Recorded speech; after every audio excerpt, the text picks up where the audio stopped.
C'est Rien condamné à mépriser, un mystère, Adèle Sharp, volume 14, écrit par Blake Pierce, lu par Caroline. Chapitre 1. Elle se faisait appeler Silver et se prétendait française. Pourtant rien de tout ça n'était vrai. Elle ajusta son haut de lingerie et tira sur l'armature pour mettre en place l'un des nœuds.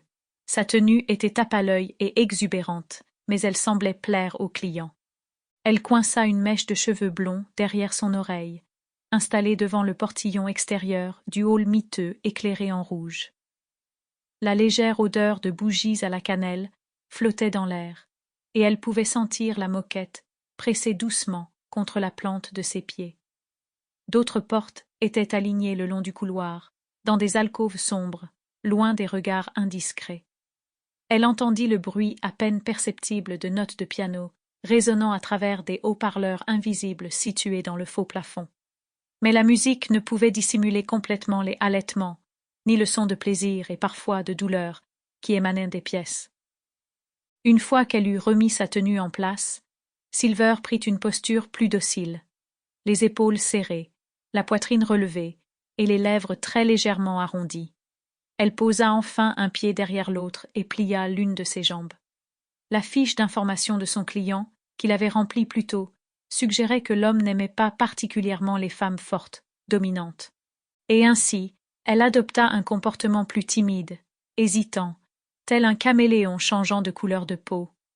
Silver était devenue experte dans l'art de fournir aux acheteurs ce qu'ils désiraient. Dans le quartier de Wallen à Amsterdam, la concurrence était rude. On y trouvait plus de 200 fenêtres vitrines de maisons closes où de nombreux autres professionnels opéraient. Les gens venaient des quatre coins du monde pour découvrir et goûter aux expériences qu'offrait Amsterdam. Elle tapa timidement contre la cloison. Ce geste était lui aussi calculé. Un coup léger, hésitant. « Bonsoir », dit-elle, ajoutant même un subtil tremblotement à sa parole. « Entrez » appela une voix depuis l'intérieur. Elle ouvrit la porte, ni trop vite ni trop lentement, telle une danseuse suivant le rythme de ses mouvements. Elle pénétra dans la pièce et fit un sourire d'écolière avant de battre des paupières.